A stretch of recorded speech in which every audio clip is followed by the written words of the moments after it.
The Secrets of Life with Subhas Agam.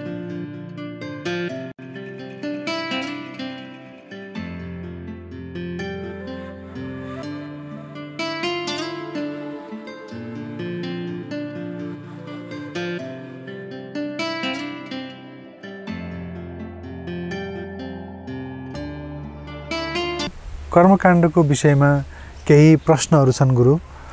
जस्तो हामीले गर्ने 16 संस्कार मध्येको एउटा संस्कार मृत्यु संस्कारपछिको जुन हामीले गर्ने श्राद्ध छ, यो श्राद्धमा चाहिँ हामी पूर्वीयहरू, हामी हिन्दूहरू श्राद्ध गर्छौँ र हाम्रा पितृहरूलाई तर्पण दिन्छौँ, पिण्ड दिन्छौँ।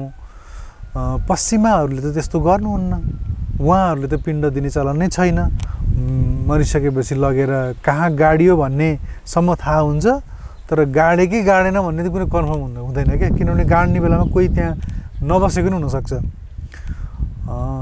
र पिण्ड दिने आदि इत्यादि गर्ने त केही चलनै छैन। तपाईँको गाड्ने बित्तिकै एकछिनमा बाहिर गएर मासु सहितको चाहिँ डिनर गरेर, रक्सी सहितको डिनर गरेर घर फर्किन्छन् उनीहरू। र हामी चाहिँ कहाँ एक वर्षसम्म त अब शुद्ध रहनुपर्छ भन्ने हाम्रो खालका कुराहरू छन्।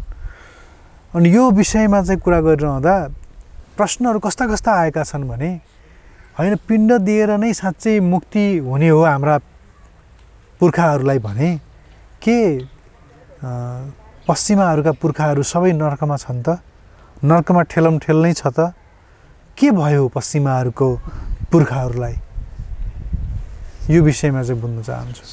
ठिक छ, यस विषयमा हजुरले प्रश्न गर्नुभयो। हजुर, साह्रै राम्रो प्रश्न यो। मैले सायद यही हाम्रै च्यानलमा एकजना गुरुले चाहिँ भनेको कुरो सुनेको थिएँ। नर्कमा ठेलमठेल छ, नर्कमा बस्ने खुट्टा राख्ने ठाउँ छैन भनेर भन्नुभयो। त्यो मलाई जहाँसम्म लाग्छ गलत लाग्छ यो कुरो। यो कुरो सत्य हो जस्तो लाग्दैन, किनभने त्यो ठाउँमा पुगेको छैन। नपुगेको कुरोलाई चाहिँ म भित्र नबसेको कुरोलाई मैले जात्रै बोल्न सक्दिनँ।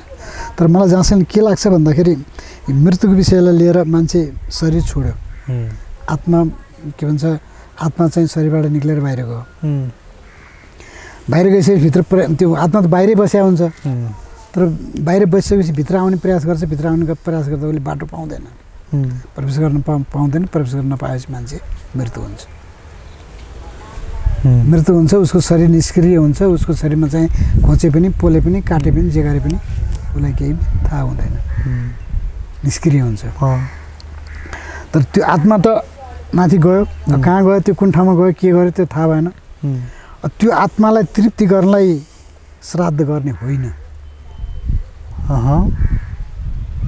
त्यसो के को लागि गर्ने हो त श्राद्ध? त्यो के को लागि गर्ने भन्दाखेरि आफूलाई चिन्नको लागि र आफ्नो पूर्वजले के गर्नुभएको थियो त, के गर्न खोज्दै उहाँले शरीर छोड्नुभयो त, त्यसलाई कुटुम्बकम सबै कुटुम्बहरू मिलेर उहाँले गर्न खोजेको चाहिँ के भन्छ पुरुषार्थ कार्य छ अथवा के काम छ, त्यो कामलाई पूर्ण गर्नलाई भनिन्छ श्राद्ध। श्रद्धाबाट त्यो कामलाई पूर्ण गर्नलाई श्राद्ध भनिन्छ। अनि जलको के भन्छ तर्पण दिइन्छ। तर्पण दिँदाखेरि त्यो के भन्छ तृप्तिको लागि चाहिँ मैले तपाईँले गर्न खोजेको काम पुरा गरेँ, यसबाट तृप्ति हुनुहोस् है भनेर हामीले जल खसालिदिने हो। त्यही कुरो, यही चिज पाश्चात्य मुलुकमा पनि हुन्छ। हजुर, के को आधारमा भनिरहनु भएको छ भन्ने कुरा चाहिँ प्रामाणिकता चाहिँ दर्शकले सोध्न सक्नुहुन्छ। के को आधारमा भन्दै हुनुहुन्छ कि श्रद्धाबाट नै श्राद्ध बनेको हो भनेर? किनभने शब्द नै त्यही जोडिएको छ त्यहाँनिर। यदि सब त्यो के भन्छ प्रष्ट के भन्छ पुराणहरूमा पनि मैले फेला पारेको छु कि श्रद्धा बिनाको श्राद्ध काम लाग्दैन भनेर भनेको छ। ओके, श्रद्धा बिनाको श्राद्ध चाहिँ पितृकार्य निष्फल भनेको छ।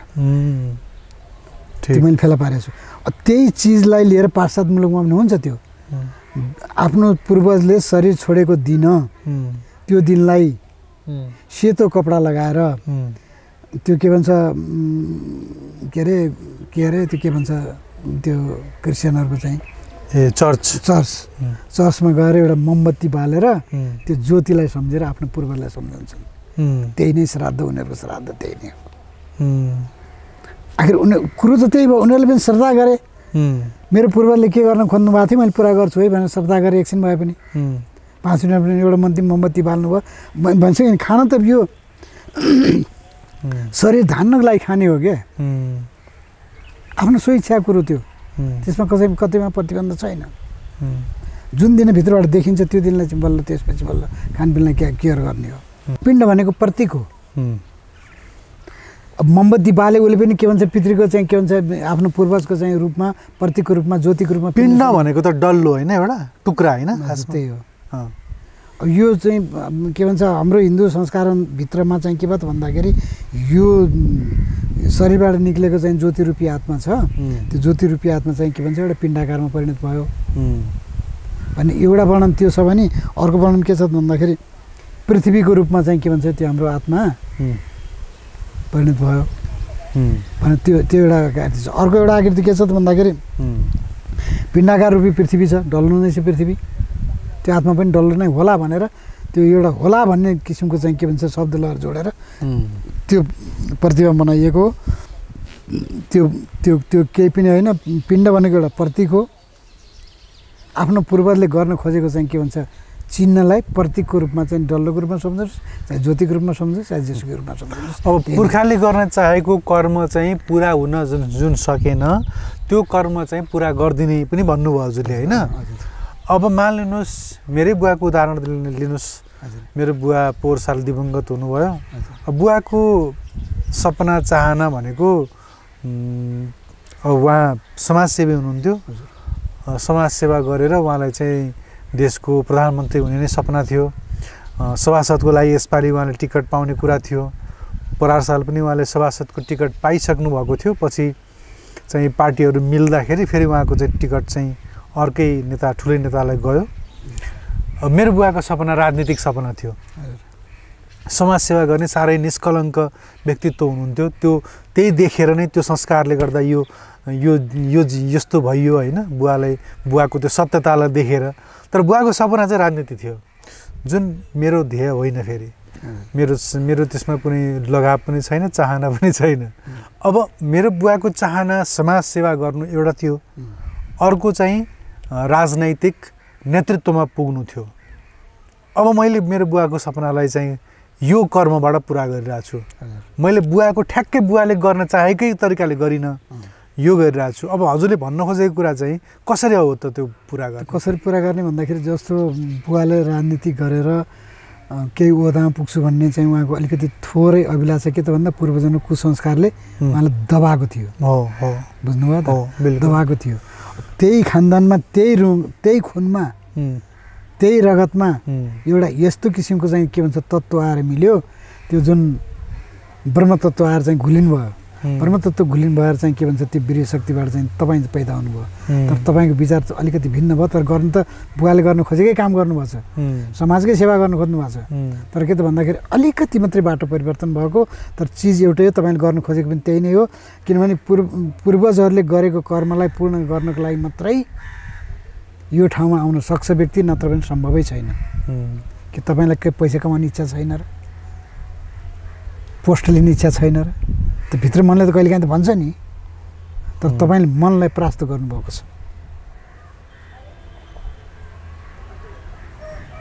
तर खाना लाउन पुगे सामान्य जिन्दगी चलाउन पुगे सादा जीवन उच्च विचार भन्ने छ सादा जीवन उच्च विचार यो मलाई अरबपति बन्नु चाहिँ छैन मलाई यही कर्म गर्नु मात्रै छ जब तपाईँले भित्र जब गायत्री भित्र पसिसक्नु होला पसिसकेपछि थाहा पाउनुहुन्छ चिन्नुहुन्छ हजुर चिन्नुहुन्छ पसिसकेपछि थाहा पाउनुहुन्छ चिन्नुहुन्छ क्या हजुर जब जुन दिन चिन्नुहुन्छ नि त्यो दिन थाहा पाउनुहुन्छ यो सम्पत्ति भन्ने कुरा केही पनि होइन पैसा भन्ने कुरा केही पनि होइन कुनै भन्ने कुरा केही पनि होइन जुन तपाईँले यो कर्म जुन गर्नुभयो अहिले एकछिनलाई भौतिकमा चाहिँ तपाईँलाई गाह्रो छ मान्छु धेरै गाह्रो छ मैले मान्छु यो कुरालाई एकदम आलिङ्गन गरिराखेको छु तर पनि यसमा रोदन छैन यसमा ऊ केही छैन यसमा चाहिँ खुसी के मात्रै छ भने परमात्माको काम गर्न पाइएको छ आज भाइ बनाएर मात्रै तपाईँलाई प्रश्न गरेँ मैले जिज्ञासा मेरो चलिरहन्थ्यो हिम्मत गरेको थिएन फोनलाई बाबु तिम्रो जीविकापार्जन कसरी चलाएको छ त भनेर मैले अहिलेसम्म मुख खोल्न सकेको थिइनँ आज त मैले खोलेँ मलाई त्यो जिज्ञासा थियो अभिलाषा थियो बाबु यत्रो काम गरिरहेछ यत्रो पढे लेखेको मान्छे त्यही त जीवन चाहिँ चलाउन दुःख कति छ तर जब म कोठामा जान्छु जब हजुरसँग सत्सङ्ग गर्न आउँछु हजुर जस्ता धेरै साधु सन्तहरूसँग सत्सङ्ग हुन्छन् सत्सङ्गका कुराहरू हुन्छन् साधु सन्तका कुराहरू चाहिँ मन मस्तिष्कमा शरीरमा रोममा घुमिरहेका हुन्छन् त्यति बेला लाग्छ कि जीवनको जुन स्वाद मैले चाखेको छु जीवनको जुन रङ्ग मैले देखेको छु जीवनमा जुन सन्तहरूबाट जुन त्यो परम सत्ताको बारेमा तत्त्वको बारेमा थाहा पाएको छु यी मान्छेले कहिले पाउने होला यो जगतका मान्छेले कहिले पाउने होला कहिले यसरी यो कुरा बाँड्न पाइएला भन्ने मात्रै करुणा मात्रै जागेर आउँछ आफ्नो जीवनको समस्या त्यो एकदम तिरोहित भएर जान्छ जीवनको समस्या ठुलो कुरो होइन के होइन भन्ने त्यति लाग्छ ठुलो कुरो होइन त्यो किन भन्दाखेरि मान्छे जसरी पनि चल्छ हो जसरी पनि चल्छ अब हजुर भनौँ न एक प्रकारले तपाईँले त अब यो क्यामेरा चलाउनु भएको छ युट्युबर हुनुहुन्छ केही थोरै धेरै चाहिँ छ मैले मागेर पनि खान्न घरमा छोराहरूसँग 1 रुपियाँ पनि माग्दिनँ 1 रुपियाँ पनि माग्दिनँ कसैसँग पनि गर्दिनँ कसैले दिए हात थाप्ने नदिए चाहिँ छैन अब डक्टरको फिस पनि हस्पिटल गएपछि म फिस तुरुन्तै बुझाएकै हुन्छु अब अहिले म जहाँसम्म लाग्छ अब औषधि पनि छोड्ने पक्षमा छु किनभने शरीर पनि मेरो छुट्नेवाला छ मलाई त्यो सब अध्ययन भइसकेको छ अब अलिकति बचेको कुरालाई विस्तार गर्छ हजुरले बार मेरो शरीर छुट्नेवाला छ मेरो दिन छैन भनिरहँदा यो कुरा सुनिरहँदा अप्ठ्यारो लाग्छ मलाई तर के हजुरले त्यस्तो बोध गर्नुभएको हो बोध भइराखेको छ त्यसले गर्दा मैले 12,000 को औषधि खानेबाट अहिले के भन्छ मैले औषधि महिनाको 6,000 मा झरेको छु अब त्यो 6,000 लाई पनि काटेर किनभने अब औकात मेरो कम हुँदै गएको छ 6,000 निकाल्न पनि महिना हजुरलाई चाहिँ पेन्सन छैन म कसैलाई आश्रय लिन्न गाडी भाडा तिरेर हिँड्छु पैदल हिँड्न सक्दिनँ धेरै अब धेरै गाह्रो भइसकेको छ पैदल हिँड्न सक्दिनँ गाडीमा हिँड्नुपर्छ गाडी भाडा मैले कहिले पनि चाहिँ नाइ भनेको छैन उनीहरूले जति भन्छन् त्यतिमा चाहिँ दिएकै हुन्छु गाडी भाडा तिर्छु गाडी भाडा तिरेर हिँड्छु जसले जहाँ बोलाउँछ त्यहीँ पुग्छु दिए हात थाप्छु नदिए नमस्ते भनेर हिँड्छु मलाई त्यो पनि स्वाद छैन भनेपछि मलाई पुगेकै छ कमी त भएको छैन अब मैले त्यो पैसाको बिस्तारमा सुत्ने त होइन नि मेरो प्रश्न चाहिँ हजुरलाई त्यो अब समय आयो भन्ने थाहा पाइसक्नु भयो छ ठ्याक्कै त्यो समय थाहा पाइसक्नु भयो हुनसक्छ फेरि काम बाँकी रहेर परमात्माले फेरि एकछिन अझै बस्नु एकछिन बस भन्यो भने त अब तेस्रो जन्म हुन्छ हजुर दोस्रो जन्म त मेरो भइसक्यो हो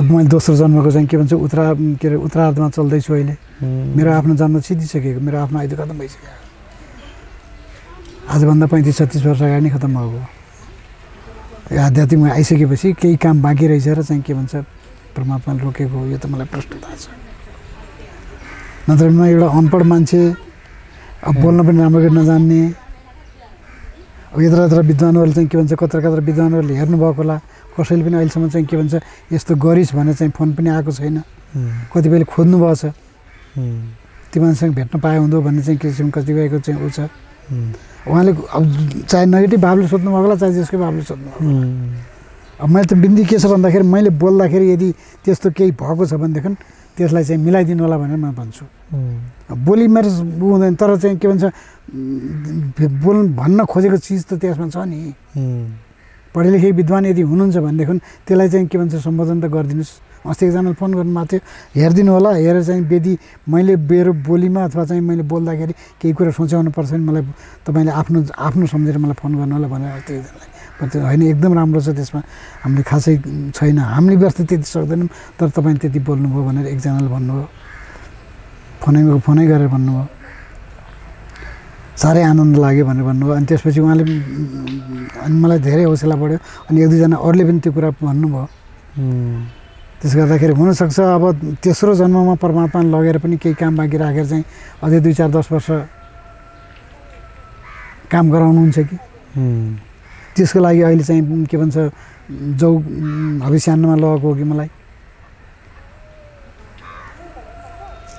अस्तिसम्म मैले योजना गरेको थिइनँ अस्ति मात्रै चाहिँ के भन्छ प्रत्यक्ष कोही आउनुभयो आवाज आयो अगर कुछ दिन रहना है तो शरीर को रखना है तो हविष्यान्न में आ जाओ भनेर चर्को स्वरमा चाहिँ आवाज आयो। अनि त्यसपछि मैले चाहिँ यो सङ्कल्प लिएको। हविष्यान्न भन्ने त जाऊ हो। भविष्यान्न हविष्यान्न हविष्यान्न में आ जाओ अगर कुछ दिन और रहना है तो भनेपछि यो विषयमा चाहिँ बडा रोचक हुनसक्छ कुरा लागेको के बुवा। एकजना साधु हुनुहुन्थ्यो, मैले उहाँको अन्तर्वार्ता लिएको थिएँ। उहाँले चाहिँ भन्नुहुन्थ्यो कि उहाँ जुवा तासको एकदमै ठुलो खेलाडी, अनि खेलाडी भनेको कुनै कम्पिटिसनमा जाने खेलाडी होइन कि गाउँमा चाहिँ खेलेर बस्ने समय बर्बाद गर्ने मान्छे। अनि उहाँ मुक्तिनाथ जानुभएको रहेछ। अनि मुक्तिनाथमा अब राति पुग्नुभयो, बिहान राति सुत्यो, बिहान उठेर सबेरे दर्शन गर्न जाने भन्ने कुरा भएछ। 3-4 बजीतिर उहाँलाई निन्द्रा खुलेछ। उठेर ल प्रभु मुक्तिनाथ मलाई चाहिँ अब हजुरलाई दर्शन गर्नु भनेर बर्दघाटदेखि आएको, दर्शन दिनु पर्यो, म तपाईँलाई देख्न मन लाग्यो भन्नुभएछ। साक्षात् त्यही मुक्तिनाथ आउनुभएछ र आएर धेरै बेर वार्ता भयो अरे, कुरा भयो अरे। र कुरामा के भन्नुभयो अरे नि प्रभुले कि अब तिम्रो समय सकियो, अब तिमी चाहिँ गृहस्थ त्याग गर, गृहस्थ त्याग गरेर तिमी अब सन्यासी बन, त्यागी बन र चाहिँ यसरी बस्यो भने चाहिँ तिम्रो आयुष थपिनेछ नत्र भन्ने कुरा भएछ। अनि उहाँले होइन यो काम छ, ऊ काम छ, यस्तो छ, उस्तो छ, यस्तो छ, उस्तो छ भनिरहनु भयो। संसार छुटेको थिएन। त्यसपछि उहाँले ठिक छ त्यसो भए जाऊ, अब चाहिँ तिम्रो अन्तिम समय हो, अब घर गएपछि तिम्रो चाहिँ अन्तिम कर्म सुरु भइहाल्छ, तिम्रो सकियो जिन्दगी अब भनिसकेपछि चाहिँ होइन प्रभु, बल्ल चेत आएछ। होइन प्रभु ल घर जाने बित्तिकै मैले अब सन्यास लिएँ भनिसकेपछि घर फर्किनु भएछ। घर फर्किसकेपछि उहाँले चाहिँ त्यसपछि बैरागी भेष लिनुभयो र अहिले चाहिँ उहाँ आफ्नै खेतमा चाहिँ कुटिया बनाएर अलग्गै आफ्नो परिवारभन्दा अलि परपट्टि आफ्नो अलग्गै कुटिया बनाएर बस्नु भएको छ। र त्यसपछि उहाँले लामो समय अब अहिलेसम्म बाँचिरहनु भएको छ। तराईमा त्यो ठुटीबारी भन्ने इन्डियाको एउटा ठुलो बजार छ, हजुरलाई थाहा छ। बर्दघाटदेखि ठुटीबारीसम्म साइकलमा जानुहुन्छ। अब जवान देखिनुहुन्छ, बल छ शरीरमा। त्यो व्यक्तिको उमेर सकिएको थियो। उमेर सकिएको मान्छे प्रभुले चाहिँ भनेपछि यस्तो हुँदो रहेछ। अब त्यो हजुरको प्रसङ्ग सुन्दा नि त्यस्तै फिल हुन्छ। यो कुरो सत्य हो। किनभने म वैष्णोदेवी गएँ। वैष्णोदेवी गइसकेपछि लाइन कति थियो भन्दा यहाँबाट कीर्तिपुर जति लाइन थियो। हजुर 3 तिर 4 तिरबाट। अनि मैले भने माता म तपाईँको दर्शनको लागि चाहिँ अभिलाषी भएर आएको छु, यदि हजुरको इच्छा हुन्छ भने मैले दर्शन पाऊँ, नत्र भने म लाइन लागेर दर्शन गर्नु मसँग सम्भव छैन भनेर मैले भित्र हृदयबाट गदगद भएर पुकारेपछि गाडीमा बसेका थियौँ हामी। होटल पनि पाइएन, कमरा पनि होटलमा पाएको भए सायद मस्त निदाइन थियो होला, केही पनि हुन्थेन। होटल पनि पाइएन, केही पनि पाइएन। गाडीमा त्यत्तिकै सिटमा यत्तिकै 4 जना थियौँ, 4 जना यत्तिकै बस्यो। 2:30 बजेको थियो। 2:30 बजेपछि एकाएक कसैले देखेको महसुस भयो, कोही महिला अगाडि आएको महसुस भयो। झ्याक्क जागेपछि त्यहाँ सबै साथीहरूलाई जगाएँ जमिनमा भनेर गएँ। त्यसपछि लाइन हेर्दाखेरि त्यो लाइनमा मान्छे सुतेका छन्। हेर्नुहोस् है, यहाँबाट कीर्तिपुरभन्दा लामो लाइन छ। एकपट्टिबाट अर्कोतिरबाट चाहिँ यो सतुङ्गल घुमेर कलङ्की जत्रो लाइन छ। 2 तिर 3 तिरबाट। त्यो 2 दिनमा पनि सम्भव छैन। अनि त्यसपछि हामी एउटा यस्तो ठाउँमा पता नै कसरी गइयो त्यो मलाई थाहा छैन। जानेर गएको होइन त्यो ठाउँमा। त्यहाँ पुग्यौँ, अलिकति अल्को यस्तो अल्को ठाउँ थियो। त्यसपछि त्यो ठाउँमा पुग्यो। त्यो ठाउँमा पुगेर एकछिन बस्न मन लाग्यो मलाई। बेन्च थियो उतैपट्टि फर्केको। त्यो बेन्चमा टुसुक बस्यौँ 4 जना यस्तै गरी। सर्र ढोका खुल्यो, हेर्नुहोस् है, वैष्णोदेवी माताको चाहिँ सर्र ढोका खुल्यो। प्रत्यक्ष यस्तो राम्रो गरी दर्शन पाइयो। यति राम्रो मलाई त कस्तो लाग्यो भन्दाखेरि यस्तै अगाडि फेस टु फेस छ कि जस्तो महसुस भयो। अब ती 4 जना साथीहरूले चाहिँ दर्शन पाउनु सबैले प्रणाम गऱ्यौँ। एकछिन लगभग 10-15 मिनट जति हामीले आधा घन्टा लगभग 15 मिनटभन्दा बढी चाहिँ समय त्यहाँबाट उठ्नै मन लागेन। मैले चाहिँ भित्रबाट मन्त्र जप गरेँ। त्यस्तो पनि हुन्छ, त्यो नहुने होइन। अब मलाई बारम्बार यो सङ्केत भइराखेको छ। अब योभन्दा म 45 वर्षको हुँदाखेरि मेरो 45 वर्षको उमेर थियो। त्यस बेला पनि मलाई चाहिँ सङ्केत यस्तै भइराखेको थियो। अनि त्यो बेलामा त्यो परासीमा 108 कुण्डी यज्ञको थियो। त्यस बेला चाहिँ त्यो कलश यात्रा शान्तिकुञ्जबाट आइरहेको थियो। अनि त्यो कलश यात्रालाई लिएर म चाहिँ अगाडि कलश यात्रालाई चाहिँ बाटो देखाउने भएर म हिँडेको थिएँ। गुरुदेवको कामै थियो, हिँडेको थिएँ। अनि त्यसपछि मलाई त्यो पहिल्यै सङ्केत थियो, यति गते यति दिन यति बजेर यति मिनट जाँदाखेरि मेरो समाप्त छ भनेर चाहिँ मेरो कुण्डलीमै बताइराखेको छ। त्यसपछि मैले एउटा मात्रै साथीलाई बताएको थिएँ, अरूलाई कसैलाई भनेको थिइनँ। आज मेरो चाहिँ खैरियत छैन, मेरो अवस्था ठिक छैन, म बाइदेवी ढलिहालेँ भने कसैलाई केही नभन्नु, तिमी एकछिन त्यहीँ बस्नु भने। अनि त्यसपछि कलश यात्रा निक्ल्यो। कलश यात्रा निक्लेपछि हामी पनि निक्लेपछि चापाकल थियो, सेमरीमा हो, यो परासी सेमरीको। अनि चापाकल थियो। चापाकलमा चाहिँ मलाई पियास लाग्यो, घाँटी सरर सुक्यो, पर्र घाँटी बटाइदियो। भयानक समय छ। अनि भाइ मलाई पियास लाग्यो भने। अब मलाई थाहा भइसकेको थियो, घडी त छैन हातमा, मेरो समय आयो, अन्तिम हो भन्ने कुरा मलाई ज्ञात भइसक्यो। अनि त्यसपछि चापाकलमा गएर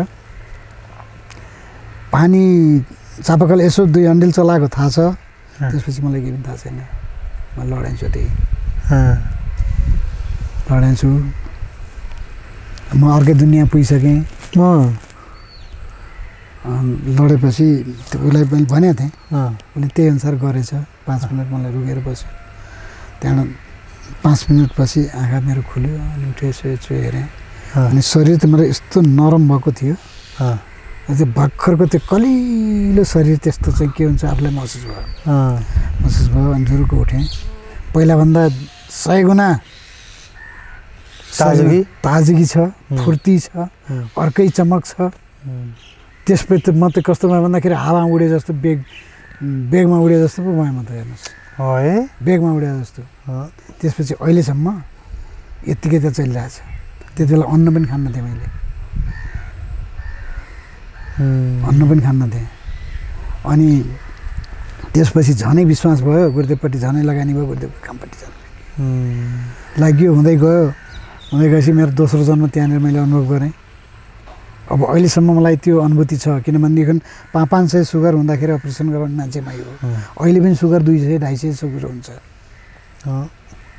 इन्सुलिन लिन्छु।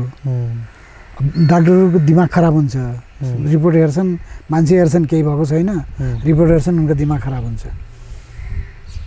त्यसपछि अब म डाक्टर कहाँ जान पनि छोड्ने अवस्था भइसकेको छ। रिपोर्टमा दुनियाँभर नचाहिँदो आउँछ, शरीरमा के आफूलाई केही रोग भएको महसुसै हुँदैन। चेक गराउँदा देखिन्छ, आफूलाई त्यो महसुसै हुँदैन क्या। हजुर, मलाई त्यस्तै छ। मलाई ब्लड प्रेसर हाई देखिन्छ, तर आफूलाई केही समस्या चाहिँ मलाई फिलै हुँदैन फेरि। अनि त्यो यो के भन्छ, परमात्माले चाहिँ के भन्छ, काखा लिएपछि यो चाहिँ हुँदो रहेछ। यो चाहिँ एकदमै कसैले विश्वास गर्नुहोस्, कसैले नगर्नुहोस्, त्यो आफ्नो ठाउँमा छ। तर परमात्माले काखा लिएपछि यो अवश्य नै हुन्छ। यसमा चाहिँ फरक पर्दैन। हजुरले पछिल्लो समयमा अब यो हामी कहाँ कुन विषयमा प्रसङ्ग गर्दै थियौँ, तर बडा रोचक प्रसङ्ग आयो वैयक्तिक कुराको। हाम्रो कार्यक्रममा अन्तर्वार्ता गर्न मैले पहिलोचोटि हजुरलाई भेटेको थिएँ, जुन यही घरमा बसेर। अनि यही ठाउँमा हजुरको फोटो खिचेका थियौँ, तल चाहिँ अन्तर्वार्ता भयो। अन्तर्वार्ता सुरु गर्नुभन्दा अगाडि मैले हजुरको अनुहारमा देखेको चिज र अन्तर्वार्ता सकिसकेपछि हजुरको अनुहारमा देखेको सन्तुष्टिको खुसी अर्कै थियो। त्यसपछि हजुरको जीवनमा झन् एउटा ऊर्जा थपिएको जस्तो, झन् ताजगी आए जस्तो मैले महसुस गरेँ। एकदमै महसुस भइरहेछ मलाई। जहाँसम्म लाग्छ मलाई तेस्रो जन्म चाहिँ मैले पक्कै प्राप्ति गर्छु।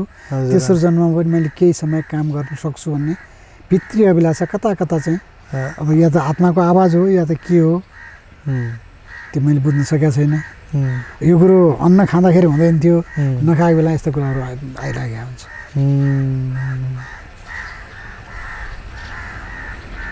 अब अहिले त मलाई उसलाई भोजन गराइरहेको छु नि मैले त, त्यो त बाहिर छ, आनन्दले भोजन गरेर कति खुसी भएछ। अब कुनै बेला म दर्शन गर्छु, उसलाई बोलाउँछु, आउँछ अगाडि, उसको वार्ता हुन्छ हाम्रो। अब कति खुसी छ ऊ अहिले। तपाईँको कुरा हुन्छ? हुन्छ। कोसँग कुरा हुन्छ? सबैसँग कुरा हुन्छ, मतलब सुस्मतबाट कुरा हुन्छ। आवाज सुन्छु मैले, मान्छे देखिँदैन, मानिसको रूपमा हुँदैन, आवाजको रूपमा सुन्ने हो।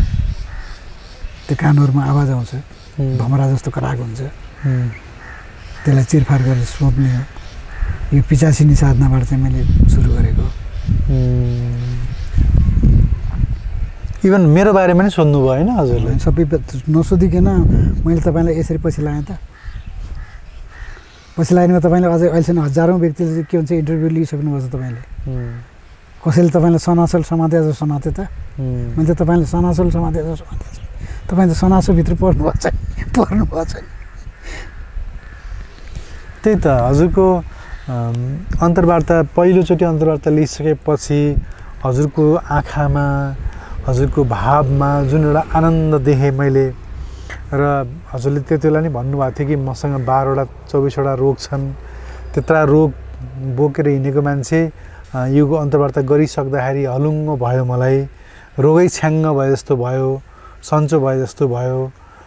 मलाई यो कुरा चाहिँ बताइदिनु थियो, यो जगतका धेरै मान्छेहरूलाई बताइदिनु थियो, धेरैलाई थाहा थिएन यसबारेमा, यो बताउन पाइयो, बडा सन्तुष्टि भयो भनेको सुन्दा मलाई पनि साह्रै आनन्द आएको थियो।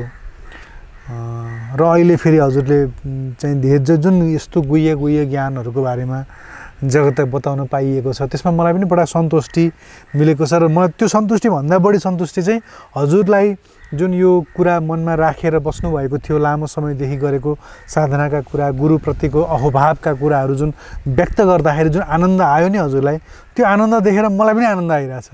होइन, त्यो व्यक्त गर्ने ठाउँ पाएको थिइनँ क्या मैले। अघिल्लो उसमा चाहिँ अङ्कमा मैले भनिसकेको छु नि, गहिरोमा बसेर सुनौँ बनाउँ नि डाँडाले छेक्छ, डाँडामा बसेर सुनौँ भने बतासले उडाइदिन्छ। अहिलेसम्म त्यही भएको थियो। कमसेकम तपाईँको माध्यमबाट 2-4 जनाले त मेरो कुरो सुनिदिए। उनले खोजी गर्ला नभए एकजना व्यक्तिले त प्रत्यक्ष खोजी गर्ने पछाडि आयो, गरिसक्यो, उसले गरिसक्यो नि। भनेपछि यस्ता खोज्ने व्यक्ति तमाम होला नि। उनले अगाडि गरे भने कमसेकम मेरो चाहिँ साधनाको अलिकति के भन्छ, मैले जे गर्न खोजेको थिएँ त्यो गर्ने चिज त मैले छोडेर जानु पाउने भयो नि। एउटा कुरो के छ भन्नु छ भने, घरमा उद्याउने ढुङ्गो भयो भने मान्छेले त्यसमा वास्ता गर्दैन, दौडेर ऊ त्यो पर काले कामी कहाँ जान्छ, हैसा लागेन भने। तर पछि लास्टमा आइसकेपछि त्यही उद्याउने ढुङ्गो नै काम लाग्छ। सधैँभरि जाने कुरो भएन, सधैँभरि जाने कुरो भएन। त्यही कारण, त्यही उदाहरण चाहिँ परिवारमा छ। किन परिवारले मलाई चाहिँ, परिवार र मेरा कुटुम्ब र मेरा दाजुभाइले मलाई चाहिँ यो केही पनि होइन भन्छन्। संसारले मलाई खोज्दै आएको हुन्छ, तर मेरो परिवारले चाहिँ केही पनि होइन, यो खोज मेरो बुवा त हो नि, सधैँभरि बिहान बेलुका देखिया बुवा त हो नि, सधैँभरि बिहान बेलुका देखिया बुढो त हो। तर मेरो श्रीमतीलाई त्यो कुरो भन्न मिल्दैन। उनी मेरो श्रीमती होइनन्, उनी साक्षात् गायत्री माता नै हुन्। हजुरले यो कुरा पनि भन्न भ्याउनु भएको थिएन अस्तिको अङ्कमा चाहिँ, सधैँभरि बिर्सै भयो भन्दै हुनुहुन्थ्यो। माताजीको बारेमा पनि हजुरले भन्दै हुनुहुन्थ्यो कि हजुरले साधना मात्रै गर्नुभयो जिन्दगीभरि, माताजीले नै जुन हजुरको उहाँको पसल छ, त्यो पसलबाट कमाएको चिजले नै हजुरको शरीर, जिन्दगी, परिवार सबै धान्य हो, हजुरले साधना गर्न पाएको माताजीको कृपाले हो भन्दै हुनुहुन्थ्यो। हो होइन? एकदम हो। यदि यस्तो श्रीमती मेरो नपरेको भए, मसँग सम्बन्ध नभएको भए हजुर म यो ठाउँमा आउन सक्ने थिइनँ। म कसैको भाँडा माझेर अथवा कसैको चाहिँ के भन्छ आची सोरेर त्यसरी चाहिँ एउटा नर्कको चाहिँ के भन्छ जीवन म बाँध्थेँ। आज म स्वर्गमा छु कसको त भन्दा उनीको रूप हो, उनीको कारणले हो। किनभने हजुरले त हरेक भन्ने कारण हो, 24 घण्टा गायत्री पुरस्कार मात्रैमा लाग्नु भयो। लागेँ म, घरको कामै हेरिन, जबकि सानो छोरो 4 क्लासमा पढ्थ्यो, उसको पढाइमा ध्यान दिइनँ। ठुलो छोरोले चाहिँ पढाइ नै छोड्यो, त्यो पनि ध्यान दिइनँ मैले। घरलाई चाहिँ मैले खाल्टोमै हालेको हुँ, त्यसमा मैले कुनै कुराको ध्यान दिइनँ। तर कसले गरेन त भन्दा उनले गरिन्। मेरो आमा हुनुहुन्थ्यो, 80 वर्ष पुगेको आमा, उनले सेवा गरिन्। आमाले के भन्नुहुन्थ्यो, मलाई छोरो चाहिन्न, मलाई तँ चाहिन्छ भनेर आमाले भन्नुहुन्थ्यो। बुहारी नभइकन म 1 घन्टा बाँच्न सक्दिनँ, छोरोले मलाई केही पनि गर्दैन भन्नुहुन्थ्यो मेरो आमाले। किन म त दौडे कता कहिले कहाँ कुन जङ्गल कहिले कता। आमा छोरी जस्तो भएर बस्नुहुन्थ्यो मेरो श्रीमती र आमा। भनेपछि मैले उनलाई कसरी सम्बोधन गरेँ त? सन्तान जन्माउन थियो, श्रीमती भएर आइन्। अब चाहिँ के छ, मातृ रूपमा चाहिँ के हुन्छ, मैले उनलाई आलिङ्गन पनि गर्छु र मातृ रूपमा उनको सेवा पनि गर्छु। किन भन्दा अहिले उनी अपाङ्ग छन्, मैले घर छोडेर नहिँडेको कारण पनि त्यही हो। मैले सन्यास लिइसकेको छु, किनभने 14 वर्षको उमेरमा मैले उनलाई बिहा गरेर लिएर आएँ। मेरो काखमा आउनुभयो, आइसकेपछि मलाई यहाँ चाहिँ बनाइन्। भनेपछि त्यो मातृशक्तिलाई मैले त्यागेर हिँडेँ भने आज उनको शरीर चल्दो बोल्दो भएको भए ठिकै हुन्थ्यो, केही पनि थिएन। हजुर, उनको शरीर चल्दो बोल्दो छैन। चल्दो बोल्दो नभएको हुनाले चाहिँ के भन्छ, मैले उनलाई छोडेर नमिलेको कारण चाहिँ मेन कारण त्यही हो। त्यस कारणले मैले उनलाई मातृशक्ति गायत्रीको रूपमा नै हेरेको छु। हजुर। मैले मेरो श्रीमतीको रूपमा हेरेको छैन, मैले गायत्रीको रूपमा हेर्छु उसलाई।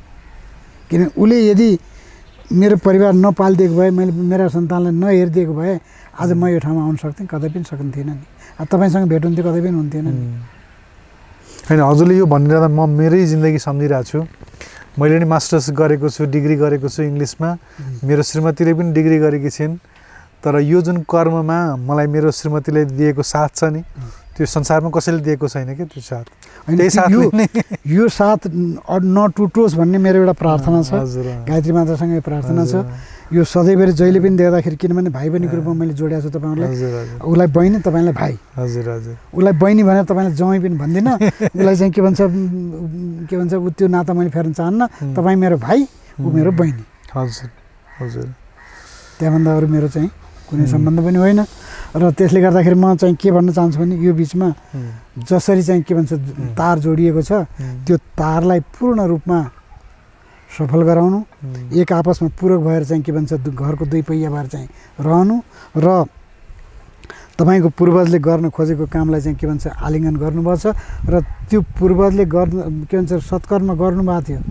राजनीतिक विचार हुँदाहुँदै पनि, उहाँको समाजसेवीमा हुँदाहुँदै पनि उहाँको चाहिँ के भन्छ निष्कपटी भावना थियो, कुनै प्रकारको कपट थिएन। त्यो भएको हुनाले त्यो निष्कपटी भावना भएको बेलामा त्यो खुन चाहिँमा त्यस्तो किसिममा चाहिँ एउटा तत्त्व गएर जोडिएर, त्यसको नाम हो वीर्य। त्यो जोडिएर अनि त्यसपछि तपाईँ पैदा हुनुभयो।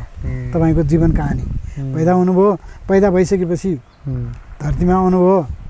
परमात्माले जीवन सगिनी पनि त्यस्तै भेटाइदियो। म चाहिँ दुवैजनालाई मेरो निवेदन छ, यो चाहिँ यो होइन, हजुरले माताजीको कुरा गरिरहँदा मैले पनि मेरी माताजीको कुरा नगरिरहन नसकेर भनेको। अब किन भन्दाखेरि परमात्माले दिएको उसमा चाहिँ सन्तान जन्माउँदा बेर श्रीमती हो भनेदेखि सन्तान जन्माइसकेपछि उसलाई मातृशक्तिबाट हेर्नुपर्छ।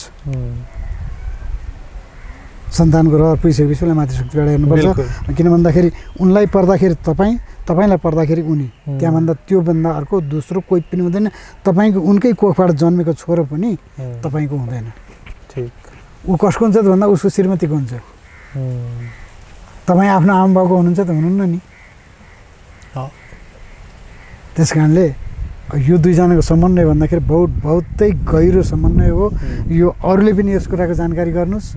यदि श्रीमतीलाई दास बनाउनु भएको छ भनेदेखि, दासी बनाउनु भएको छ भने आजैबाट छोडिदिनुहोस्।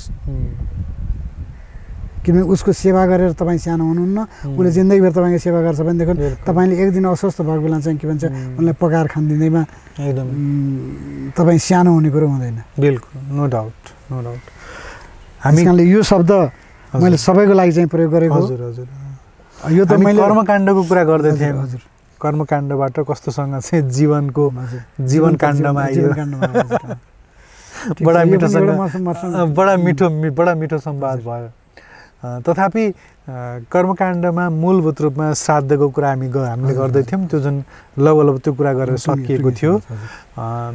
र हामीले चाहिँ हाम्रा पुर्खाहरूकै जस्तो हाम्रै बुवाहरूको कुराहरू पनि हुने क्रममा पुर्खाहरू जो गइसक्नुभयो एउटा त्यो हजुर पनि ज्योतिषको पनि ज्ञान राख्ने व्यक्ति हुनुहुन्छ मैले केही व्यक्तिहरूको संवादमा साथीहरूबाट कुरा सुन्छु कि कसैले हामीलाई कमेन्टमा पनि भिडियो हेरेर पनि भन्नुहुन्छ कि हामीलाई पितृदोष लागेको छ पितृदोष छ पितृदोष भएको कारणले चाहना भएका कुराहरू चाहेका कुराहरू पुरा भइरहेका छैनन् कामहरूमा सबैमा असफलता छ यो पितृदोष किन लाग्छ भन्ने कुरा जस्तो इभन मैले नै कतै एकचोटि चाहिँ चिना देखाउँदाखेरि पितृदोष छ तपाईँहरूमा भन्ने सुने मैले बुवा मेरो जीवित हुनुहुन्थ्यो मैले बुवालाई सोधेँ बुवा हाम्रो पितृदोष छ रे कहाँ के भयो किन पितृदोष लागेछ के भएछ भने मैले अनि बुवाले हाम्रो एकजना कोही हुनुहुन्थ्यो जसका सन्तान थिएनन् त्यस कारणले उहाँले चाहिँ सद्गत राम्रोसँग भएन कि के भयो उहाँको कारणले त्यस्तो भएको भन्ने सुनेको मैले भन्नुभयो बुवाले यो पितृदोष त्यसपछि मैले बल्ल थाहा पाएँ अनि त्यसपछि हामीले अब गर्नुपर्ने अब तर्पणहरू दिँदाखेरि बुवाहरूले पनि दिँदाखेरि हामीले पनि दिँदाखेरि ज्ञात अज्ञात सबै पितृहरूलाई दिएकै हुन्छौँ तथापि किन यो पितृदोष लाग्छ यसको बारेमा पितृदोष लाग्छ यो किन कसरी लाग्छ भन्नुहुन्छ भने जस्तो कुनै हाम्रो खानदानमा शरीर छुट्यो थाहा पाइएन त्यसको कुनै पनि केही पनि गर्न पाइएन उसको नाममा केही पनि गर्न पाइएन भने उसको आत्मा चाहिँ तपाईँको वरिपरि आइराखेको हुन्छ उसले के कस्तो बिठाइ गर्छ त भन्दाखेरि यदि उसले सत्कर्म गरेको व्यक्ति छ भने तपाईँलाई सत्कर्मैतिर लान्छ सत्कर्मैतिर लान्छ हजुर यदि सत्कर्म गर्न भ्याएको व्यक्ति छैन भने अलिकति लोभी पराएको त्यस्तो किसिमको चाहिँ छ भनेदेखि तपाईँको काममा बाधा पुर्याउँछ त्यो आत्माले बाधा पुर्याउँछ अदृश्यबाट घुमिरहन्छ अदृश्यबाट घुमिरहन्छ त्यसले के खोज्छ त भन्दाखेरि उसले चाहिँ मोक्ष हुने बाटो खोज्छ अरू केही खोज्दैन बाटो त पाएको छैन बिचरा चारैतिर हजुरले यो भन्दा कति धेरै पत्रमा कुराहरू खुल्यो क्या अहिले मतलब हजुरले यो भनिरहँदा के पनि हो भने पछाडिको कुरो अहिले बितिराखेको हुन्छ होइन हजुरले भन्दा के मलाई भइरहेछ भने मतलब एउटा व्यक्ति सही चर्यामा जीवन जिएको थिएन ऊ चाहिँ हरामी थियो उसले नराम्रो काम गरेको थियो ऊ जडिया थियो ऊ एकदमै अर्कालाई दुःख दिने खालको प्रवृत्तिको मान्छे थियो भने उसले चाहिँ मरिसकेपछि पनि अर्कालाई दुःख दिन्छ आत्मा भएर पनि दुःख दिन्छ भनेपछि त्यही कारणले गर्दा आफ्ना वरिपरिका सबैलाई आध्यात्मिक बनाउने हो भने मरेपछि पनि उनले हामीलाई सुखै दिन्छन् जिउँदोमा त सुखै हुन्छ मरेपछि सुख दिन्छन् यसको लागि म उदाहरण दिन सक्छु कति महत्त्वपूर्ण उदाहरण दिन सक्छु एकजना व्यक्ति कहीँ यात्रा गर्दै हुनुहुन्थ्यो गाडीमा हजुर उनको गाडीमा तेल सिद्धियो हेर्नुहोस् है हजुर त्यहाँ वरिपरि सायद मरघट्टी रहेछ चिहान रहेछ एकजना यस्तो व्यक्तिले शरीर छोडेको रहेछन् ताकि उसले संसारको कल्याण गर्दा गर्दै सामाजिक कल्याण गर्दा गर्दै संसारको कल्याण गर्ने भावना गर्दा गर्दै शरीर छोडेर रहेछन् शरीर छोडेपछि उनको कुनै कर्म भएन नभएपछि उनले के गर्यो त भन्दाखेरि त्यो आत्मा त्यहीँ घुमिराख्यो त्यो गाडी लिएर त्यो व्यक्ति त्यहाँ पुग्यो त्यो फेरि त्यो गाडी लिएर पुग्ने व्यक्ति पनि परिवार लिएर गएको हेर्नुहोस् है परिवार लिएर कहीँ तीर्थयात्रै गएको तीर्थयात्रा नै थियो अनि त्यसपछि तेल सकियो परिवार छन् बच्चा बच्ची छन् जङ्गलको बिचमा छ बाघ भालुको डर छ के गर्ने होला भनेर उसले एकछिन हतोत्साही भएपछि एउटा व्यक्ति आइपुग्यो त्यहाँ हातमा ग्यालेन समातेर हातमा ग्यालेन झन्डा छ 5 लिटरको 5 लिटर तेल बोकेर चाहिँ आइपुग्यो त्यहाँ ल यो पेट्रोल हो तिम्रो गाडीमा हाल तिम्रो गाडीमा पेट्रोल सिद्धिया छ भने उसले चाहिँ जबकि उसलाई देखेको पनि छैन जानेको पनि छैन चिनेको पनि छैन केही पनि गरेको छैन तिम्रो बच्चा बच्ची भोका छन् ल यो खानेकुरा देऊ भनेर केही खानेकुरा पनि दियो उसले फल अथवा केही दिएपछि त्यो गाडी तेलमा त्यो गाडी हाले तेलमा तेल चाहिँ गाडीमा तेल हाले खानेकुरा खाए अनि यात्रा गरेपछि अलि पर पुगे अनि त्यो यात्रा गर्न खोजे त्यहाँ उनलाई सोध्यो कि पछाडि फर्केर त मान्छे छैन त्यहाँ सुरुमा गाडीभित्रै थिए ती मान्छे गाडीभित्रै थिए गाडीबाट झरेर चाहिँ बाहिर झरेर चाहिँ त्यो तेल लिए तेल हालेर भ्याए खानेकुरा पनि खाए त्यसपछि तपाईँ को कहाँबाट आउनुभएको जङ्गलमा कसो हो भनेर सोद्धाखेरि मान्छे पछाडि छैन छैन अदृश्य भयो। अनि त्यसपछि तिनी गएर कहीँ होटलमा सुतेपछि निदाउँदाखेरि स्वप्नमा त्यही व्यक्ति गयो त्यहाँ फेरि आएछ भने फेरि त्यही व्यक्ति स्वप्नमा गयो उनलाई अनि स्वप्न दर्शन भयो त्यही व्यक्ति पुगेछ त्यहाँ अगाडि उभिएको छ तिम्रो गाडीमा तेल थिएन तेल लगेको मैले हो म चाहिँ एउटा आत्मा हुँ म यसरी भट्किया छु त्यस कारणले मेरो पनि मोक्ष गरिदियो तिमी जहाँ जाँदैछौ त्यहाँ जाँदाखेरि मेरो पनि चाहिँ के भन्छ कृतार्थ गरिदेऊ भनेर उसले हात जोड्न आयो ल हुन्छ भनेर उसले पनि भन्यो अनि गएर चाहिँ पहिला त उसको लागि गर्यो त्यसपछि बल्ल आफ्नो भगवान्को लागि गर्यो उसले भनेपछि त्यस्तो पनि हुन्छ किनभने यो कुरो चाहिँ विश्वास कसरी गराउन सकिन्न अब मान्छेले कतिपय व्यक्तिहरूले दुःख पाइराखेका हुन्छन् राजनीति गर्ने व्यक्तिले पनि दुःख पाइरहेको किन भन्दाखेरि उनीहरूलाई पितृदोष चलिराखेका हुन्छ असफल हुनु कारण त्यही हो असफल हुनु कार्यमा चाहिँ बाधा हुनु किनभने उनको खानदानमा कोही यस्तो चाहिँ दुष्ट आत्मा थियो ताकि उसले संसारलाई चुस्ने मात्रै प्रवृत्ति ल्याउँथ्यो अनि उसले आफ्नो परिवारलाई दुःखै दिन्छ सुख कहिले पनि दिँदैन किनभने कुसंस्कारी थियो त्यो त्यस कारणले पितृदोष भन्ने कुरा यस्तो हो फेरि उसले अरूलाई गएर छुँदैन आफ्नै घेराभित्रलाई चाहिँ के भन्छ उसले प्रयास गरिरहन्छ त्यो घेराभित्र प्रयास किन गर्छ त भन्दाखेरि उसले बाटो पाउँछ कि भनेर प्रयासचित गर्न खोजेको त्यसले पूर्वजन्ममा अब शरीर छँदा त उसले बदमासी गर्यो थाहा भएन उसलाई शरीर छुटिसक्यो शरीर छुटेपछि भट्काउमा भयो शरीर छुट्यो त शरीर त गयो खरानी भयो यही सिद्धियो आत्मा त डुलिरहेको त्यहीँ घुमिराख्यो बाहिर जानु पनि सकेन जताततै बाटो ब्लक छ बन्द छ कतै खुल्ने बाटो छैन अब त्यसलाई खोल्ने उपाय भनेको गायत्री यही गायत्री मन्त्रको 24,000 को अनुष्ठान 9 दिन उनकै घरमा अखण्ड बत्ती बालेर शुद्ध सात्विक ब्राह्मणद्वारा त्यो ब्राह्मण कस्तो हुनु पर्यो भन्दाखेरि त्यो घरमा गइसकेपछि यो कर्म गर्न जाने ब्राह्मणले आफैले भात पकाएर खानु पर्यो सकिन्छ भने आफ्नो झोलामा आफैले खानेकुरा बोकेर जानु पर्यो उसको घरको पनि खानु भएन किन भन्दा हुनसक्छ उसले घरको गलत आर्जन पो गरेको छ कि शुद्धता भन्ने कुरा धेरै कुरामा चाहिँ हुन्छ त्यसको त्यस्तो किसिमको व्यक्ति हुनु पर्यो ताकि त्यो घरमा गइसकेपछि अब आफूले घरबाट चामल बोकेर लान सकेन भने तर त्यो परिवारभित्र गइसकेपछि त्यो परिवारले पकाएको खानु पनि भएन आफै पकाएर खानु पर्यो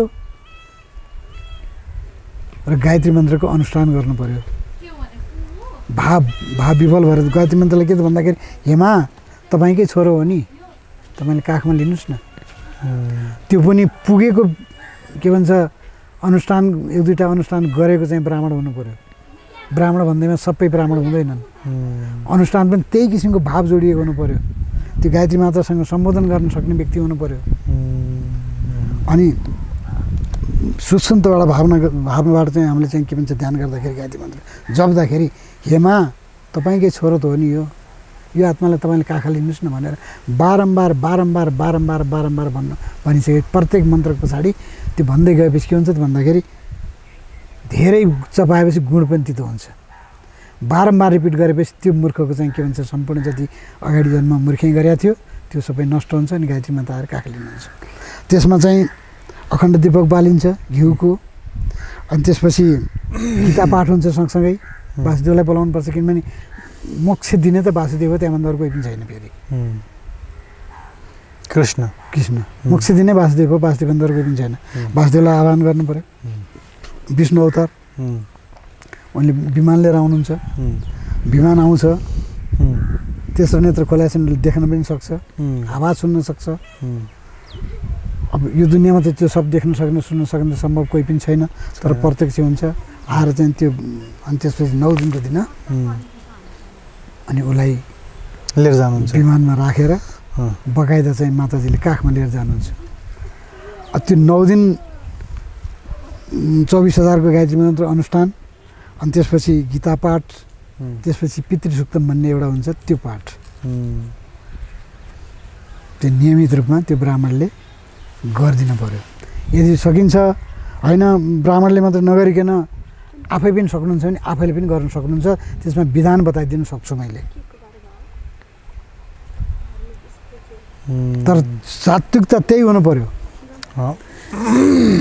आफूले पकाएर खान सक्नु पर्यो र आफूले पकाएर खाएको भाँडा आफै माझ्नु पर्यो आफ्नो काम स्वयं गर्नु पर्यो अरूलाई गर्न दिनु भएन त्यति दिनसम्म त्यो 9 दिनसम्म अनि प्लस के भन्छ 24,000 गायत्री मन्त्र जप गर्नु पर्यो अनि गीता 18 अध्याय गीता पुरै पाठ गर्नु पर्यो अनि त्यो भावयुक्त भएर अनि त्यसपछि पितृ सुक्तम पाठ गर्नु पर्यो र प्रत्येक जप गर्दाखेरि हेमा यो पनि तपाईँकै छोरो हो नि किन यसरी चाहिँ के भन्छ लत्याउनु भयो काका लिनुहोस् न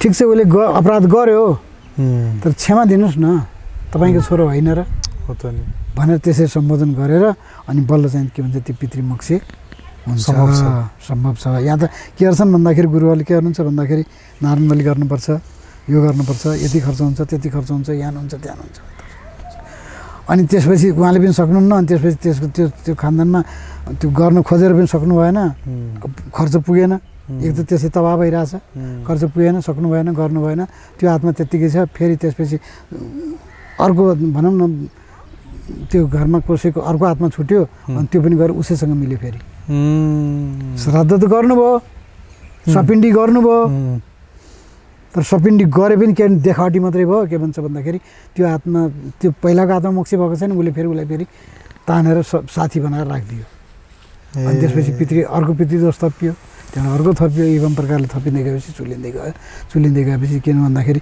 सबै यो विधान कसैलाई थाहा पनि छैन कसैले गर्दा पनि गर्दैनन् गऱ्यो भने पनि अब गङ्गाजीको तिरमा लिएर गएर त्यहाँ 3 चोटि नुहाएर चिसो कपडाले पिण्ड दिएपछि यताउति हुन्छ भन्छन् तर त्यो केही पनि हुँदैन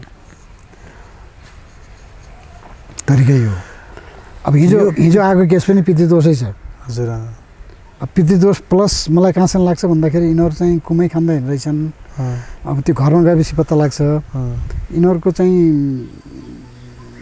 विचार चाहिँ शुद्ध मैले मान्ने क्या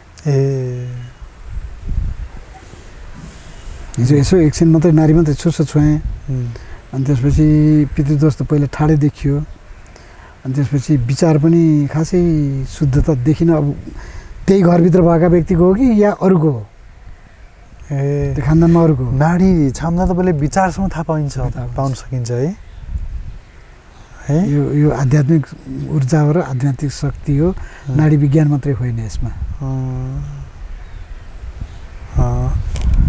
अर्को विषय छ यहीसँग सम्बन्धित जुन पितृ बोलाउने भन्ने जुन छ नि पितृ बोलाउने कुरामा पितृ अब मान्छे मरेर गइसकेको 1 वर्षपछि मात्रै पितृ बोलाउने भन्ने चलन रहेछ अनि 1 वर्षपछि बोलाउँदाखेरि अब सामान्यतया मान्छे मर्ने बित्तिकै कहिलेकाहीँ मर्ने बित्तिकै नै नत्र केही समयभित्रमा त त्यो आत्मा त गएर अर्को गर्भमा प्रवेश गरेर अर्को मान्छे भएको पनि हुनसक्छ बिरालो कुकुर सर्प जे पनि भैँसी गाई भएको पनि हुनसक्छ त्यो आत्मा त अर्को शरीरमा प्रवेश गरिसक्यो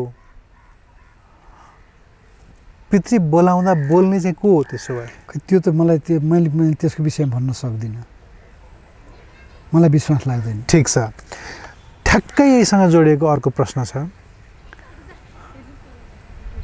मान्छे मरेर गइसक्यो मुक्त पनि भयो होला अर्को शरीरमा प्रवेश पनि गरिसक्यो होला कुकुर भयो बिरालो भयो के भइसक्यो होला पिण्ड चाहिँ कसले प्राप्त गर्छ त्यसो भए किनभने ऊ त हाम्रो तपाईँकै मान्नु हजुरकै मेरै हजुरबुवा जिजुबुवा बाजे बराजुहरू जो हुनुहुन्थ्यो नि सबै त को भइसक्नु भयो नि पिण्ड त जलमा ल्याएर सेलाइदिनुहुन्छ माछाले प्राप्ति गर्छ माछाले प्राप्ति गर्छ अनि त्यसपछि गाईले ल्याएर खुवाउनुहुन्छ गाईले खान्छ तर चाहिँ त्यो पिण्ड दिएर त्यो जुन हामीले पिण्ड दिन्छौँ ती आत्मा गएका आत्मालाई ती आत्मा त कहाँ अहिले चाहिँ उस्तै पऱ्यो यहाँ बजारमा हिँडिरह होला नि ती आत्मा यहीँ वरिपरि होला नि ती आत्माहरू हाम्रै हजुरबुवाहरू यहीँ घुमिरह होलान् एकदम हामीले पिण्ड किन दिनु पिण्ड दिनु कारण के त भन्दा पिण्ड दिनु भने प्रतीकलाई सम्झनुको लागि दिने हो त्यो प्रतीकलाई सम्झनुको लागि दिने हो यो पिण्ड रूपी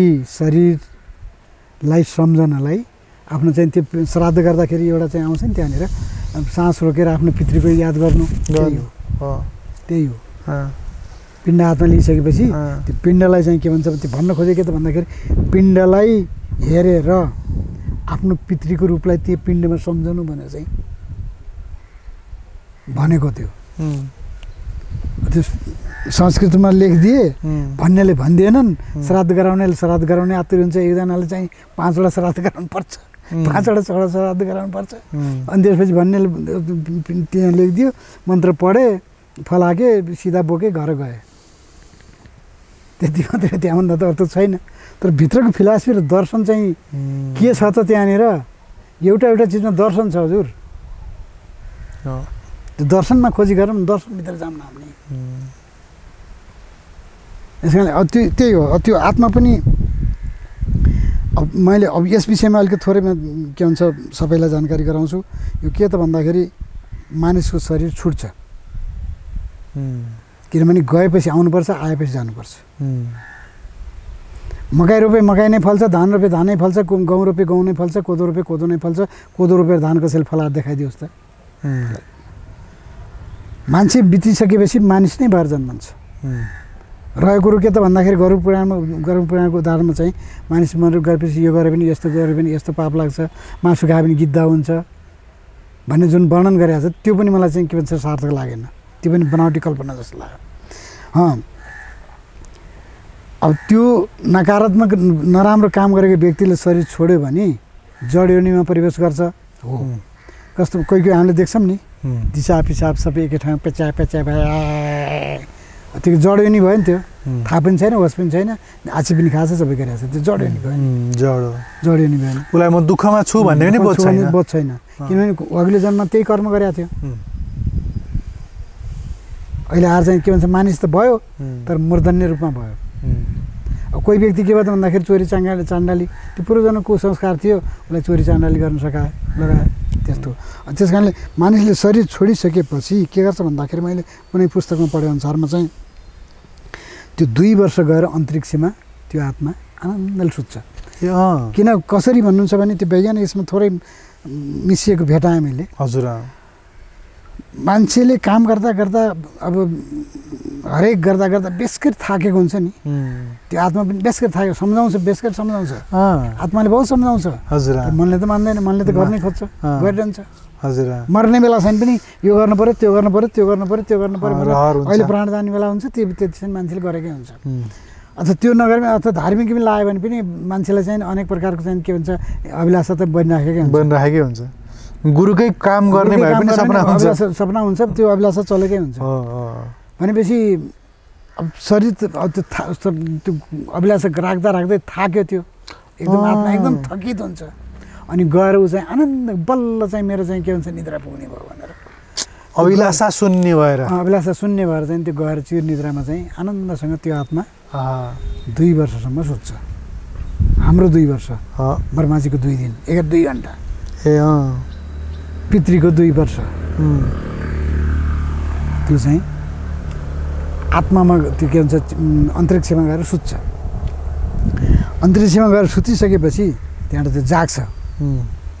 2 वर्षपछि, हाम्रो 2 वर्षपछि जाग्छ।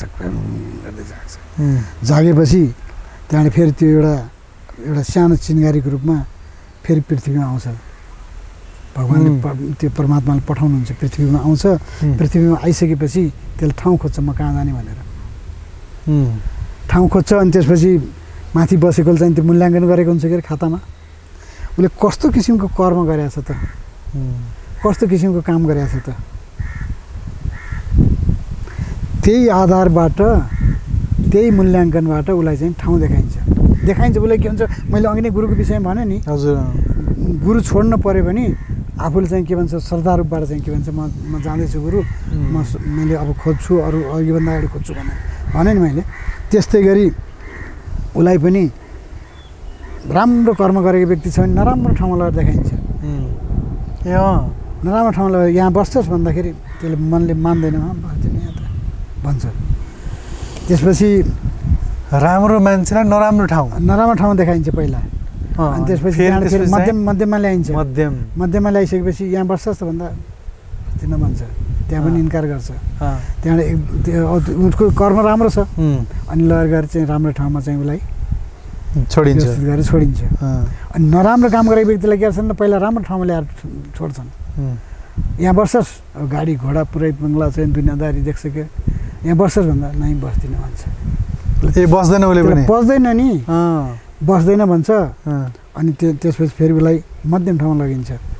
अनि मध्यम वर्गीय छ, मध्यम काम गरेको छ भनेदेखि केही गर्नु त गर्यो, पूर्वजनको संस्कार केही अलिकति बाँकी थियो र त्यसले पूर्ण गर्यो भनेदेखि त्यो मध्यम वर्गमा चाहिँ आएर हुन्छ ठिकै छ यति भए काम चल्छ भन्छ र त्यहाँ समाहित हुन्छ। त्यहाँ समाहित हुन्छ। अब त्यो गर्भमा पालियो, 10 महिना गर्भमा पालियो, 10 महिना पुरा भएपछि 9 महिना पुरा भएपछि 10 महिनामा पृथ्वीमा झर्यो।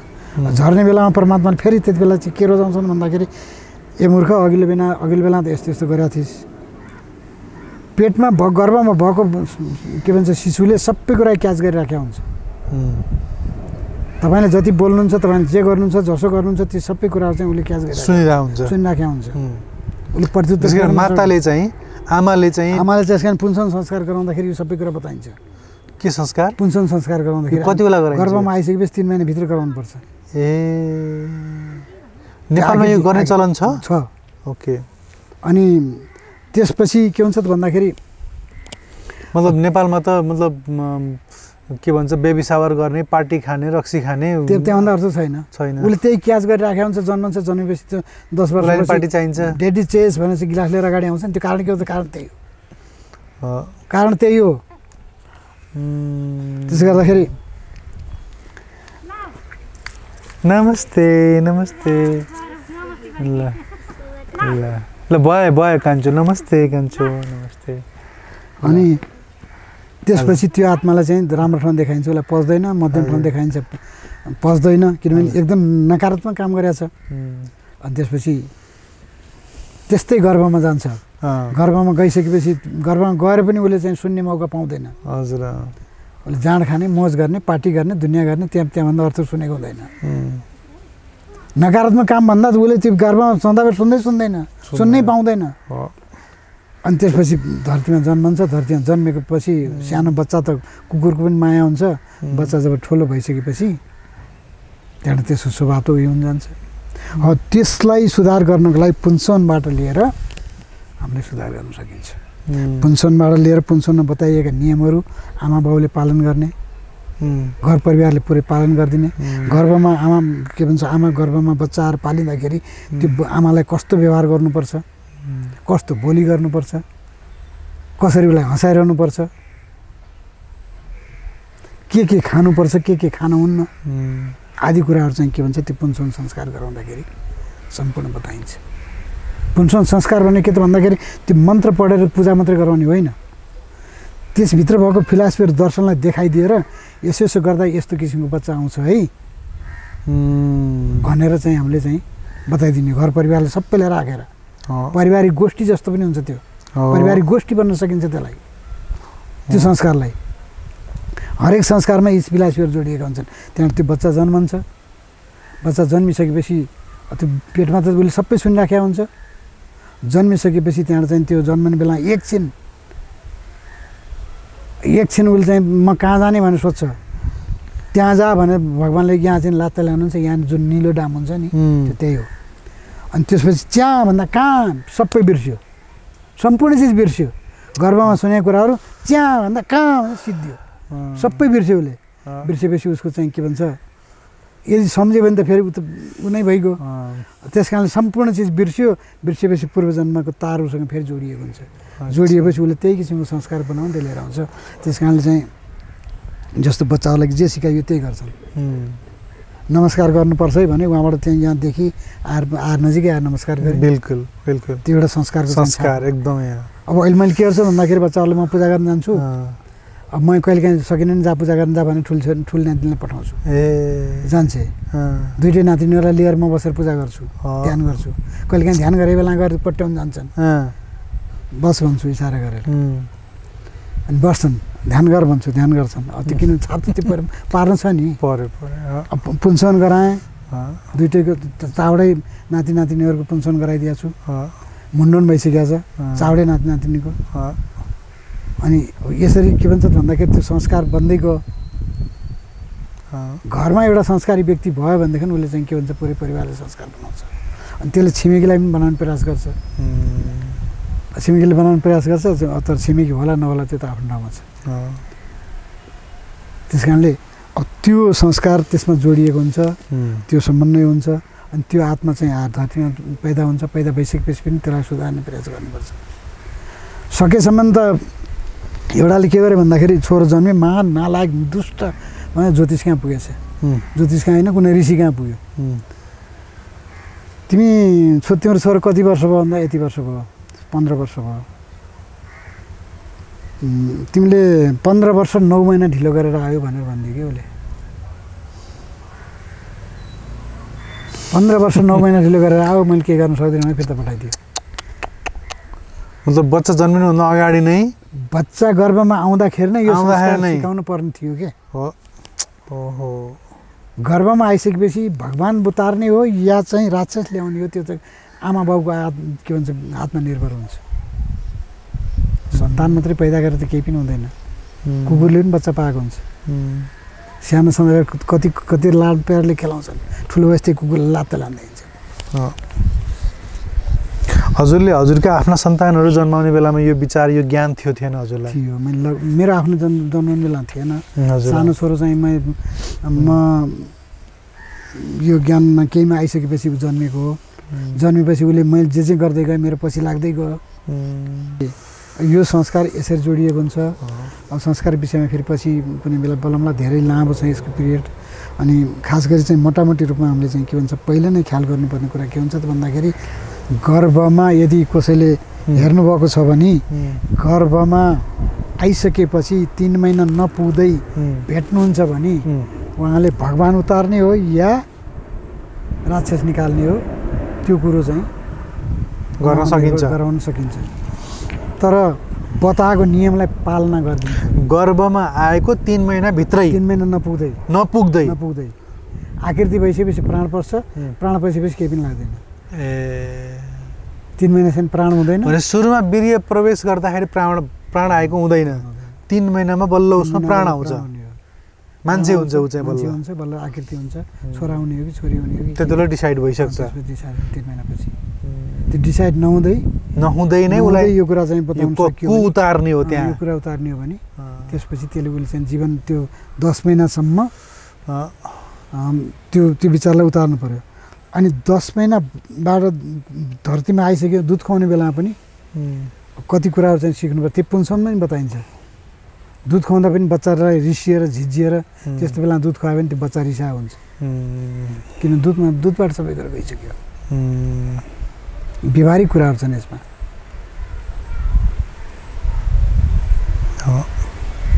आजको अन्तर्वार्तामा बडा सूक्ष्म तर बहुत महत्त्वपूर्ण कुराहरू संवादमा आयो यो कुरो सबैलाई थाहा छैन जसले आलिङ चिरफार गरेर भित्र पसेर हेरेको छ म त भित्र बेस गरी पसिसकेको छु मसँग खुबी छैन मसँग ज्ञान पनि छैन म अज्ञानी हुँ म मूर्ख हुँ म पढे लेखेको पनि होइन मैले संस्कृत सब पनि जान्दिनँ व्याकरण भयो पनि तर यो किन लेख्यो त परमात्माले किन बनायो त भन्ने कुरा चाहिँ मैले भित्र पसेर हेरिरहेको छु त्यस कारणले आफूले जानेको कुरो चाहिँ बताउन चाहन्छु र कसैले आलिङ्गन गर्नुहुन्छ र कसैले चाहिँ मैले बताएको कुरालाई चाहिँ के भन्छ पालना गर्नुहुन्छ भनेदेखि उहाँको जीवन धन्य हुन्छ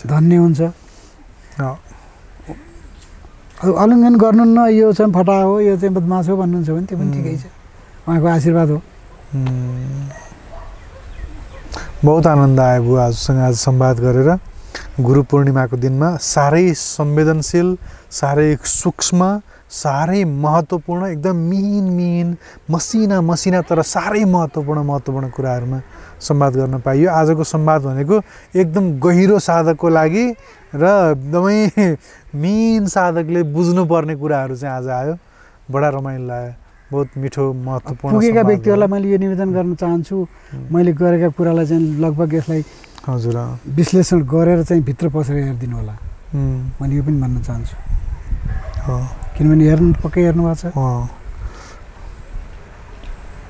यति कार्यक्रममा कुरा गरिसकेपछि हजुरलाई भेट्न चाहने व्यक्तिहरू जसले चाहिँ हजुरको फोन नम्बर पाउनु भएन अघिल्लो अङ्कमा नम्बर दिइदिनुहोस् त हजुरको ठिक छ यो किनभने मलाई खोज्न चाहने व्यक्तिहरू मैले अघिल्लो अङ्कमा नम्बर दिने भन्दा भन्दै बिर्सिएछ। दिने बिर्सेँ। त्योभन्दा अघिल्लो अङ्कमा त मैले नम्बर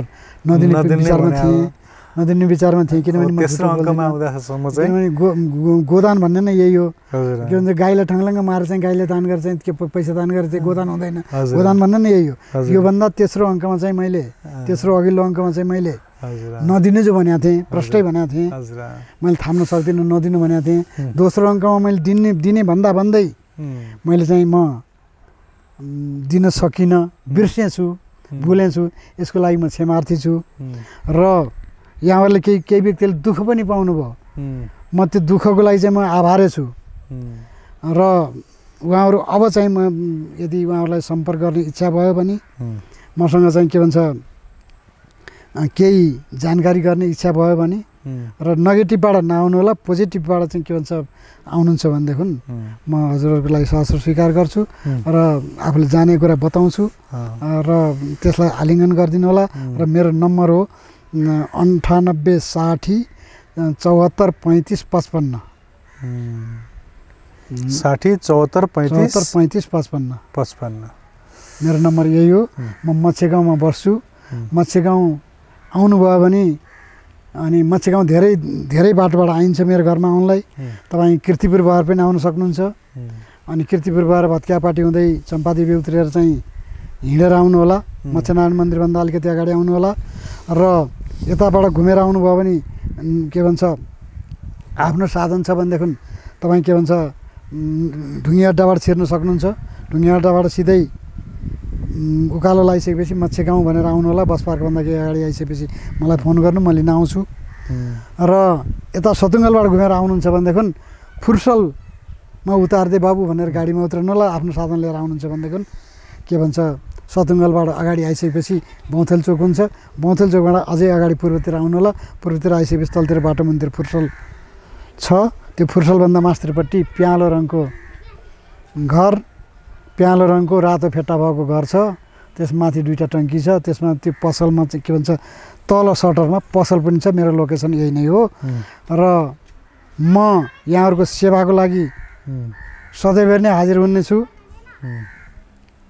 घर यही हो। घर यही हो। क्यामेरामा अहिले देखिरहेको घर हजुर क्यामेरामा हेरिराख्नु होला। त्यही हो मेरो भनाइ के भन्दा नेगेटिभ भावनाले नआउनु होला। उहाँका नातिनीहरू तल खेल्दैछन्। हजुर हुन्छ। यो कार्यक्रममा चाहिँ बुवालाई गुरुलाई कुनै तरिकाले भेटेर गायत्री पुरस्कारणकै लागि सिरियसली प्रश्न गर्न चाहनुहुन्छ भने आउनु होला। उहाँले नै भने जस्तै सिरियस साधक हुनुहुन्छ भने आउनुहोस्। उहाँको समय यत्तिकै बर्बाद चाहिँ नगरिदिनु होला। त्यति चाहिँ रिक्वेस्ट छ।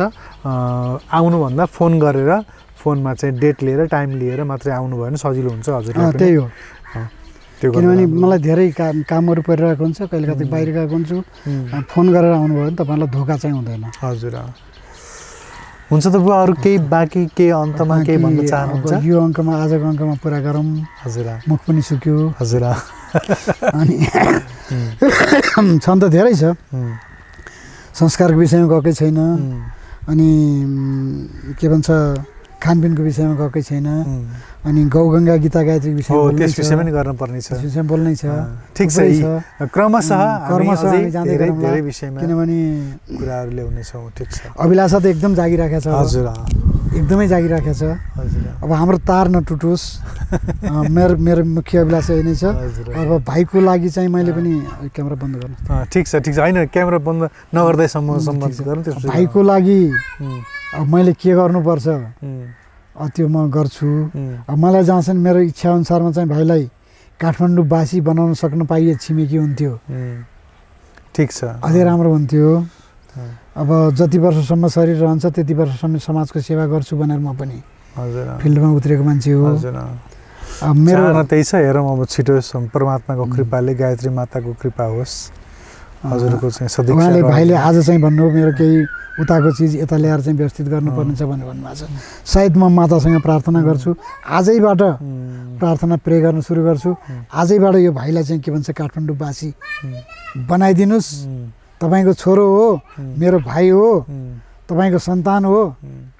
तपाईँको सन्तानलाई के भन्छ भन्दाखेरि अब आउनेलाई पनि के भन्छ यस्तै के जस्तो भाइ छ त्यस्तै किसिमको चाहिँ के भन्छ ऊभन्दा अझै 1-2 स्टेप माथिल्लो चाहिँ के भन्छ आउने चाहिँ अभिलाषा राख्दै गायत्री मातासँग म यही प्रार्थना गर्छु यो भाइले अवश्य नै जसरी हुन्छ म छिमेकी बनाउन सकम र मातासँग बहुत बहुत आनन्द आयो गुरु। आज चाहिँ विशेष गरेर चाहिँ गुरु पूर्णिमाको दिन हजुर यस्तो दिव्य दिनमा बसेर गुरु को बारेमा, गोविन्दको बारेमा, गायत्रीको बारेमा, गीताको बारेमा धेरै कुराहरू गर्न पाइयो। अझै धेरै संवाद गर्न बाँकी छ, तथापि आजको संवादको लागि हजुरले समय दिनुभयो, यत्रो मेहनत गरेर बोलिदिनु भयो।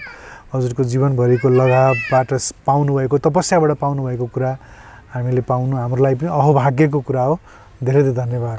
मेरो पनि यो च्यानल चलाउनुभएका भाइको माध्यमबाट सबैले पाउनु होला भन्ने आशा गर्दै यो च्यानल चलाउने स्वधर्म च्यानल चलाउने भाइलाई चाहिँ म विशेष गायत्री मातासँग के प्रार्थना गर्छु भन्दा यो भाइको चाहिँ के भन्छ शक्तिमा कमी नगराइदिनु होला र भाइलाई त मेरो हृदयबाट नै अब मैले के सम्बोधन गरौँ, मसँग कुनै वाक्य पनि छैन सम्बोधन गर्ने। हजुरले प्रेम गर्नुभयो, त्यही नै ठुलो कुरा हो। जय होस्।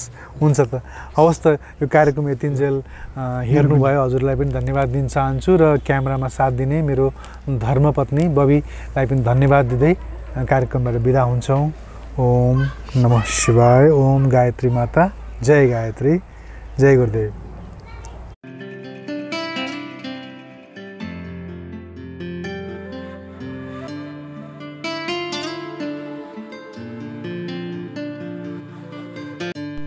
The Secrets of Life with Subhas Agam.